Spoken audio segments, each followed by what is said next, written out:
Ya. Macam-macam malapetaka berlaku. Wow. Sampai Negeri Sembilan tu dua je. Tak pernah sejarah, tuan-tuan.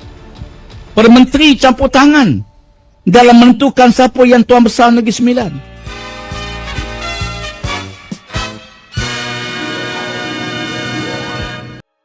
Assalamualaikum. Salam sejahtera. Okey, kisah. Ini berita terbaru malam tadi keluar. So, pihak guaman ataupun lawyer PMX kita, Perdana Menteri kita telah menghantar surat saman kepada Tuan Ibrahim Tuan Man. Didakwa memfitnah Tuan Ibrahim. Ancam. Apa tu ancam? Tara lah. Tahu hantar. Memang kau ajak betul. Pendengar betul video ni ya. Ini bukan kategori fitnah-fitnah biasa. Ini timbalan Presiden PAS.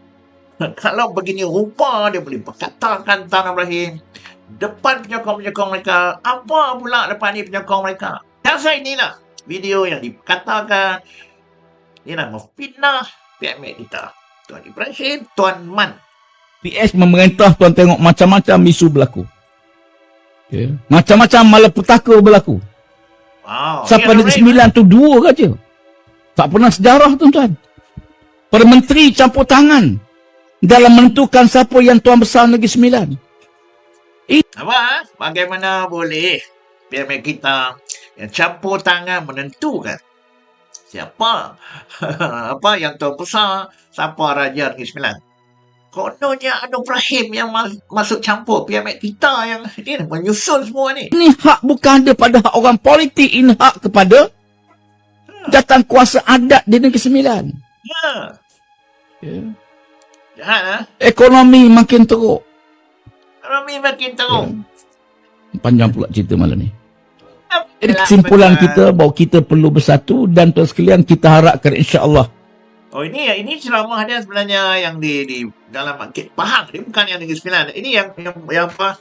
PMX kita yang ancam. Saya tak mau ancam. Tak, teruilah. Kalau Terengganu kosong pembangkang. Kelantan, Kedah, Pantai Timur ni tuan-tuan, Kelantan lama bertahun 90 dah berubah, Terengganu 99 sekarang tinggal Pahang lagi. Pahang pula copet dah tuan sekalian sikit lagi. Oh ini ceramah dia sebenarnya yang di dalam Bukit Pahang. Dia bukan yang Negeri Sembilan. Ini yang apa? PMX kita yang ancam. Saya tak mau ancam. Tak, teruilah. Ya. Sekali hembus, insya-Allah kita menguasai kerajaan di peringkat negeri. Boleh tak? Gerakkan anak muda, mari kita bersama. Kita sudah tidak ada masa. Kalau kita nak terus dengan apa yang ada, kita berdepan dengan masalah. Penyelewengan, rasuah, salah guna. Ya. Tak mungkin kita melahirkan sebuah kerajaan baik kalau kita pilih pemimpin yang tidak baik.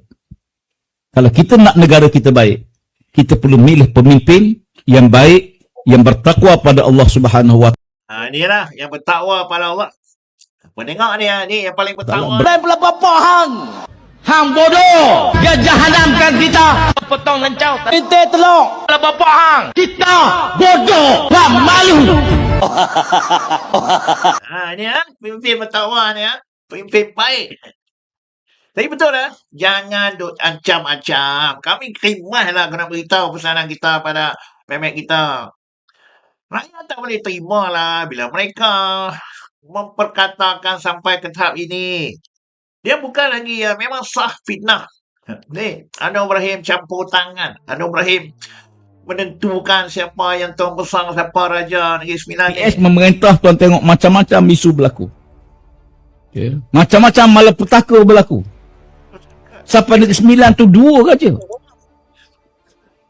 Tak pernah sejarah, tuan-tuan. Para menteri campur tangan dalam menentukan siapa yang Tuan Besar Negeri Sembilan. Dah cukup. Dah cukup untuk nak mengatakan ini satu fitnah dan BMX kita boleh saman yang terloleh seluar dalam. Ini Tuan Ibrahim ya. Tak ada bukti Anwar Ibrahim campur tangan. Oi. Betul. Tapi boleh dijadikan sebagai kempen semua malapetaka dalam negara ni semua kerana Anwar Ibrahim. Aku tak tahu ekonomi buruk dekat mana pun mereka tak dapat nak tunjuk. Kau nak bandingkan 4 ke G4 tu. Seri Terengganu, Kelantan, Kedah. Antara yang paling mundur kat Malaysia ni. Tapi boleh ada orang seperti Mamat ni, ulama apa kejadah, ulama Perak ni. Ulama Perak. Aku cakap terang, betul. Paling jahat orang ni. Aduh, Mak. Boleh lah. Sampai ke tak itu,